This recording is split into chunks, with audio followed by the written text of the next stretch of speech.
他这个人适合听基础的，是吧？所以我是很担心，我讲得太深了，你们就要睡觉，因为你就把这个故事融进去佛法，你离不开佛法，大家听得比较听得进去啊。你像这个天主教，他念什么？阿门，是吧？你如果懂梵文的话，佛教徒说阿弥陀佛啊，阿弥陀佛。那这个回教徒呢？阿红，其实这些都是梵语。那所以有什么差别呢？就是他要去那个店，他要去那个店，他要去那个店。你不能说你的店很好，只要有天就会有轮回，这个是不究竟的。学佛法都是要超越三界，不能受生那这个就是你懂得因缘果报，你要去懂那今天发的讲义12因缘，你修的时候从后面修起你懂它要从前面无明眼行，行眼识这么一组演到12重。那你要修行，你说我不来受生，不来受生，你就往前面那个有，你不要取就不会有，取就包括你的爱恨情仇产生的这种心态那就是取那个劲。好东西要拿，不好东西就要把它破坏，这个都会帮你造业这些有的人出生了以后，他家里的关系出生到基督教，我们很多法尔禅修中心呢其他宗教或古代历史有记载的宗教，到因缘成熟了，它就会转变，是吧？这个是因缘，所以没有一个人就是刚好一上路就是学佛。像我以前还没有学佛以前，我在北港妈祖庙我们以前都拜妈祖的。到我36岁，我身体起变化以后，都不学佛了，还去找一个师傅，他是出家人，留学日本的曹洞宗，那这个他就能帮我，要从这样就逐渐进去佛法，就没有跑到其他的宗教，因为过去是没有这些因缘。有的人不是，有的人在这边有因缘，那边有因缘，那边有因缘，然后到这里面进去一个起步。像我们那边有一个小姐，她想学打坐，然后她的先生很体贴，但是她是一个天主教徒，你要学打坐，我陪你去然后她就上5楼，然后4楼办公厅，她就在下面4楼。那4楼我们有扩音机那开的话就看到、听到，那他太太在上面学打坐，慢慢听佛法，听久了，他慢慢就接受了，怎么这个道理比我天主教的10戒还要高呢？对吧？还要讲心，还要讲怎么控制这个心，这个是什么观念呢？都讲得比我们还深呢。后来呢，他的太太继续在我们那边呢，他跑去花果山去念这个什么神学大学去了所以你来受生，你是不知道你要去出生在哪一家的，那出生以后你也不知道要做什么，但是你有心有善根，慢慢你会接触到修行的宗教，然后这个宗教不能满足你，你就会转换跑道。现在叫做换跑道，是吧？那也不能怪他，因为他这个理念、宗教的概念不能满足他，会追求到一般的神教，就是我都看过他们的戒律，他们戒律前面7条也是不杀生、不偷盗、不邪淫、不妄语、不什么什么，到第7条以后，你只能信一个神，这个神就是我们的耶和华。这个神就是什么？后面3条等于是1条，信被人教啊。那佛法不是这样，佛法是讲因缘果报，你造一切业，只要成为性业。刚刚讲我们有2种罪哦，后面那一个没有讲，那是我们出家人或有受菩萨戒的人会犯的，就叫做住戒住的住，那叫佛注定的戒律。那你要成圣人，佛就说你要修这个戒，要修那个戒，要处得好，那你才能把心收回来，然后回到清净的主性。那你如果犯了呢？犯了就犯了主戒。所以我们有受戒的人，像我们出家人，犯的是2条戒，2条罪，一条是跟大家一样的限罪，这平等的。不是因为你有受戒，或者是你是男是女，或者是哪一教徒，都一样，这叫做限戒，是吧？那如果是你受了我所说的戒律，犯了，那就加1条，因为你跟我说你要成圣人，你忏悔过去的业，对吧？那现在我跟你保证，你依这个修，你会成圣人。结果你犯了，犯了就是你2条罪。那如果你修得好，还有救，那护法神会跟你修理，表示留校察看。那如果还不知道警觉的话呢，那就糟糕了，连护法神都不理你，还让你去下地狱嘛，是吧？那护法神到最后跑光了。因为曾经有一个实际的例子哦，有一个人受了戒以后要成圣人了，受戒不是来规范你。是让你要知道因果因为你知道你做好有得恨，你下一次一定会有好的，不是升天或者得解脱，起码都是很好的果报。那你现在犯了戒，当然这个护法神会离你而去。所以这一位呢，受了5戒以后呢，他本来就乖乖的，但是生意上的来往很难的。在我们戒律经典讲，你出家人修行其实很简单。那我这里面有一个钵，然后3件衣服，我现在3件都穿在我身上。这个大衣，这个是上衣，里面还有一个襄衣的下衣，就这3条，我们一钵3衣，这是我全部的家当。所以我不会向东向西，我不会股票降了，我也没有烦恼。哪一个地方怎么样，跟我都好像没有关系的，这很自在。但是一般人不是这样，会有应酬，所以应酬要维持你的业绩啦，是吧？所以要喝酒了，然后喝酒，这个醉醺醺的回来，那每一次这个护法神就很无奈，是吧？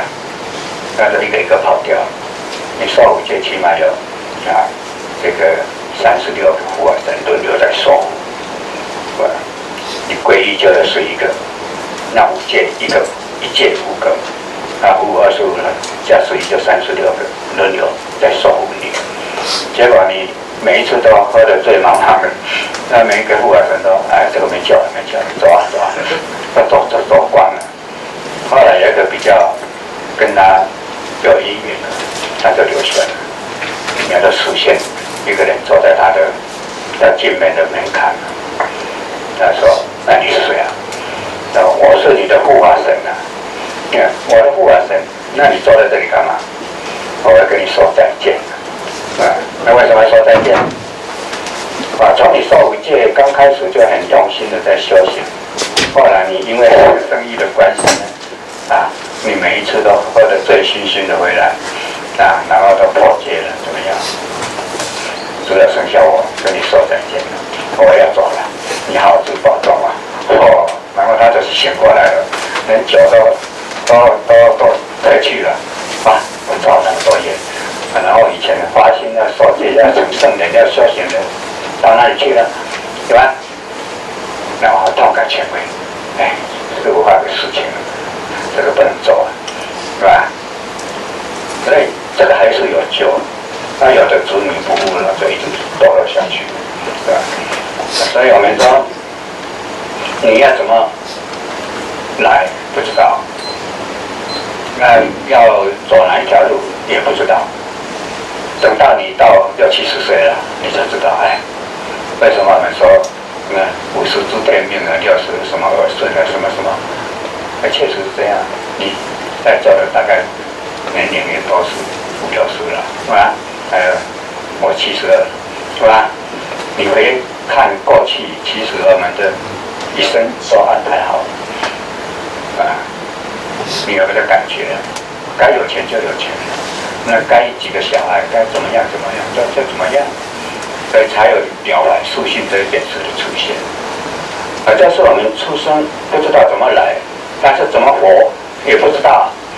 等到老了才知道，哦，原来是这样，对吧？那你如果还没有听闻到下一次要去哪里，也不知道要赶快走，对吧？那很可惜。我常常对我们同学讲，你不要以为现在在30-40，对吧？很快。我那时候身体起变化的时候才36岁，对吧？那时候如果我要练会，我也会会的。到年那脑子有点堵起来了，对吧？但是这不是解脱了，因为你心不认识，你心不清净，也不知道因缘果报的关系。所以佛经告诉你说，碰到什么境界都不能出走，不能出走，不能出走，那是《楞严经》里面所讲的。我认识2-3位都有在打坐啊，你打坐中间什么境界可以体会，但不能出走啊。你出走很容易着魔。你如果出走，我要有灵通，我要有神通，那刚好那个魔会给你更大的神通。我写了一本书叫《五蕴魔相解说》，专门在讲色、受、想、行、识，每个这五蕴或五蕴它各有举10种而已哦，不是只有10种，佛只有说10种，那10种已经很多了。如果你们真的有需要、有境界的时候，我可以跟我们要，我们是看这个人给了，因为你修行有境界，你需要这一本书，所以给他，对吧？那这样你才能够去掉你潜意识里面那种习气毛病，是吧？光一个嗔心呢，我们不知道，一嗔心犯了就一生气，你就得罪这个，得罪那个，因为虚空还有很多人，你没有感觉的。所以这些呢，我们在生活之中，如果你有打坐禅修，你就会认识，所以心不能乱动，不能还没有修到一个境界以前，不能乱动。所以很喜欢在台面上曝光的，我们叫见光死了，对吧？确实是这样，因为你还没有培养到这个概念。我为什么现在才开始在写书？写正规的书，我以前都用讲义。我37、8岁那时候就在教打坐，我就是靠我先看一看，这一段比较能感动我你看得懂，表示你相应，相应就是你那个境界跟他相同，这个就跟他写下来。所以你来教后学，因为他还没经过，你讲的一定比他高。我虽然没有高很多，但高一点，他觉得很受用，对吧？为什么我不在外面讲？我对他们讲《金刚经》或者讲《解生命经》都很深，直接在讲心的。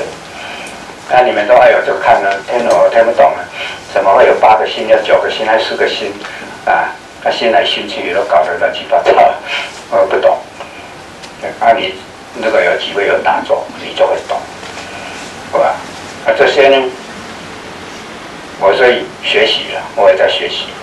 每一次我的上课都是让我学习到新的东西，就像你们这一班也是一样让我学习到什么让我将我所说的话，很浅显的告诉各位那佛法要讲因缘果报，那什么因缘，那什么果报，那你要去认识它，是吧？虽然我们怎么来受生不知道。但我们在意的最后那个怎么死，这很重要，不是求得好死了，对吧？求得好死以外，还要能够去不再来的受生是最好。如果再来受生，那起码也要到有修行、有道德水准的家里面去比较好。不然你那个福报好啊，你们能够听第二堂课，应该比较能够听得进去，就是说因缘果报的关系。那你今生所造的善，你会有好的果报。那如果好的果报你不修德恨，那我们知道有钱就会作怪，是吧？这是一定的。那你没有德恨嘛？所以这个家一定是二代三代，到最后不见了，就是不修德。那如果生在有德的家，也很富有，那就很好，因为他知道要布施，不知道要修德，那这样你才能够保住你的自信，不去迷失掉。讲一个故事啊，要讲故事。有一个婆罗门教算台湾中国来讲说员外了，很有钱的，但是没有儿子了。那没有儿子呢，他的亲戚朋友反而替他很着急。你那么大的家产，结果没有儿子怎么办呢？听说哪个地方有个树神他很灵啊，你有求必应，就像我们在拜什么什么神和中六合彩一样，有求必应这个还好办事那为什么生儿子不是随便能生的呢？因为这牵涉到有没有姻缘你中六合彩那个树神就去操控那个叫什么？那摇出来号码那个机器就好了，这个还容易办的。你要叫到，他没有儿子，要生一个儿子，那谁去当他儿子？没有姻缘不能去的人，对吧？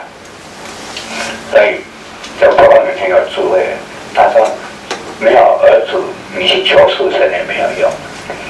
然后他的这些亲戚朋友就说你试试看嘛，大家拜的都很有灵都蛮愿熬不过他们3番5次的这么催促，后来好啊，我去吧，就拿一些祭品，是吧？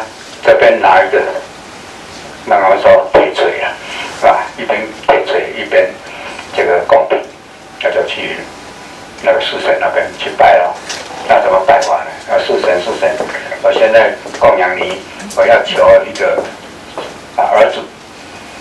如果你满我的愿，我再大大的供养你；如果你满不了我的愿，我就要用这个铁锤把你的这个庙把它敲了。这就拜完了，回去了。因为婆罗门他也有智慧，他知道这个因果不是你求就有的。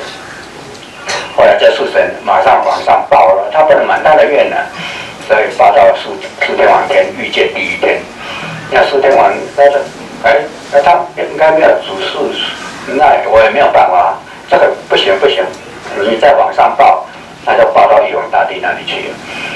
我们叫玉皇大帝在梵文来讲叫做帝释，皇帝的帝释迦牟尼佛那个释，帝释天主这个名称不一样，但是神的天主都一样，他们都有寿命的，对吧？报到那里去。后来他说，那这个我也没办法，他没有儿子，那我没有姻缘的，我怎么可以叫谁去做他的儿子呢？那树神就苦苦哀求了，那不行呢，天帝他说如果不满他的愿，他要求我的庙对吧？那怎么办？后来这个天帝有一点天性出爱心好吧，我帮你想想办法，就看看这些天神，哪一个寿命快尽了。就是你，来，你剩下几天寿命嘛？你就去做他儿子，是吧？他说我才不要嘞，我为什么不要？我们员外的婆罗门的儿子家财万贯，不是很好吗？这样会我迷失掉，我会回不到天上来，是吧？那在天地，那怎么解决呢？这个树神的要求也要满足他，那就好了。你去投胎以后你20岁，我一定准时来提醒你要出家修行。他说这样那这个天主你讲的那约定那我去投胎，这怎么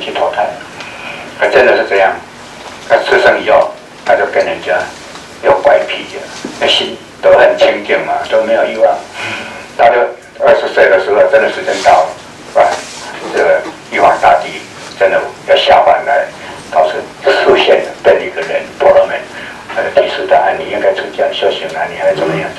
后来当然真的出家修行啊，所以你这个牵涉，我要讲的就是你要有儿子，也要有因缘，对吧？他没有因缘的话怎么办呢？就像了完书信一样，本来是没有儿子的，但是佛教讲因缘嘛，这边没有因缘，这边种新的因缘，那就求佛菩萨啦，求观世音菩萨啊，观世音菩萨就也有很多像天神这样的，你去吧，所有人都是这样的求来的啊。那些大部分求来的出生的，一定都是学佛的，因为你是向观世音菩萨求的嘛，都是他旁边的人派下去了，让你去，到时候我会去叫你修行，是吧？让你不会迷失掉。所以这些呢，你如果过去没有儿子的因缘，你也不用气馁现在女儿蛮不错的，女儿都跟父母亲比较窝心了所以现在比较没有观念说一定要生男生女，但是我们知道一定要有因缘，如果没有因缘也不要强求，是吧？这是我第二点所要讲的。很多事情呢，在佛经里面都有这些概念的，让你了解原来我们人世间的起居生活都受了因缘果报的左右，只是我们无明不知道，对吧？那佛他清清楚楚，对吧？因为他是修道成如来佛的话，有什么能力？整个虚空所有的世界他都知道。那虚空中哪一类众生起心动念，他也知道，因为他的心量跟虚空一体了，所以我们就在他心中，你在想什么，他当然知道，对吧？所以你如果要了解佛跟天神跟我们世间的人有什么差别，你去读大乘经典就了解了实在我们再怎么学都没有办法。他怎么修的？他的修人如法你要像这个歌利王金刚经，大家可能多少有看过。那歌利王为了起这个嫉妒心，就把他的身体都鼻子都割下来，他照样不动心，是吧？所以这个就是成佛的人，他有32相，80种随好相，那每一项都要修很久的时间，不是说像我们这个叶前理事长那么高大。先叶的比较高，先高的都比较矮，这是我第一次来听到的。那个理事长都先高都矮矮的。所以我们知道佛它有32相，那这个手放下去都比膝盖还长。最难修的是这个跟这个是白毛毫那这个要修多久？所有这个我们世界里面的善人、圣人做很多善事，抵不过他修这一个。所以要去看经典。32相不是好修的。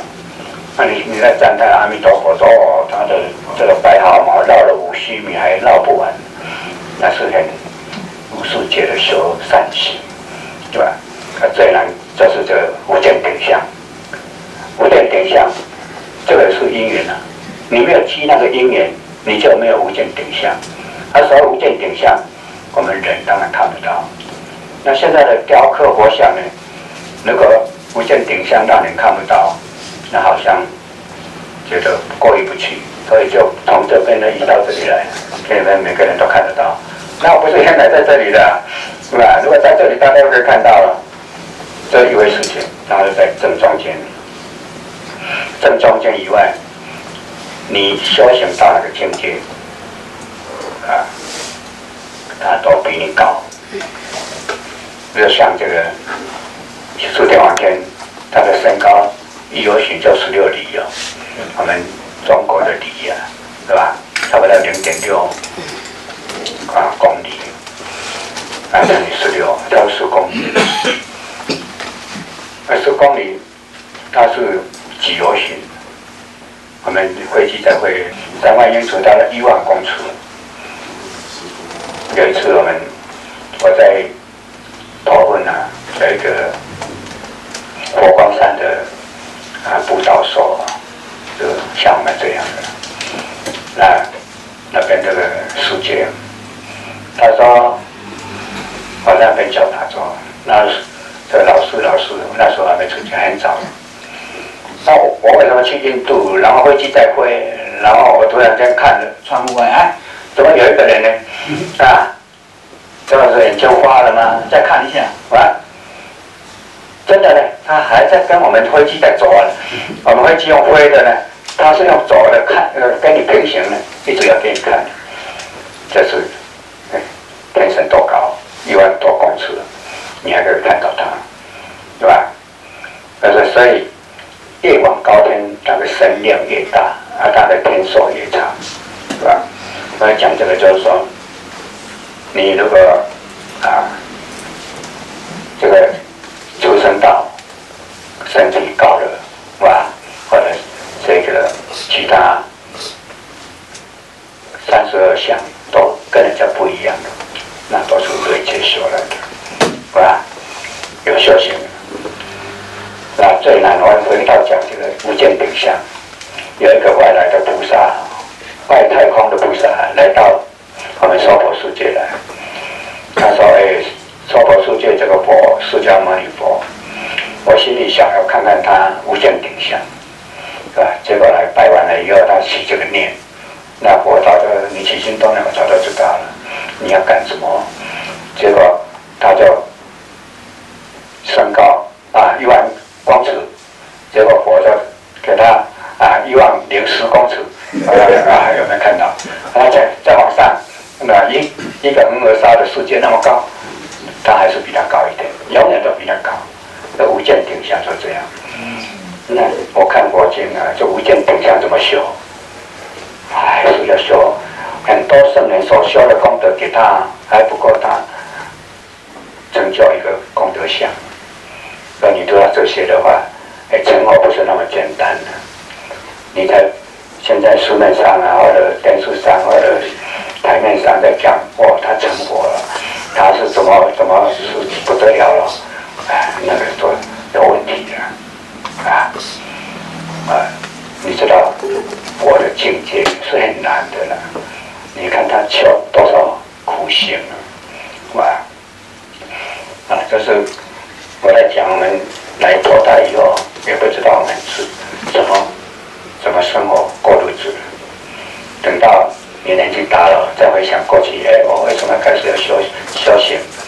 也许你今天听我上了2堂课以后，那师父讲的，我们要为下一世稍微打算一下呢，不要天天在想这一世了，对吧？如果你们目前的情况就怕你们听不进去。跟我讲实话的话，你们听不进去，是吧？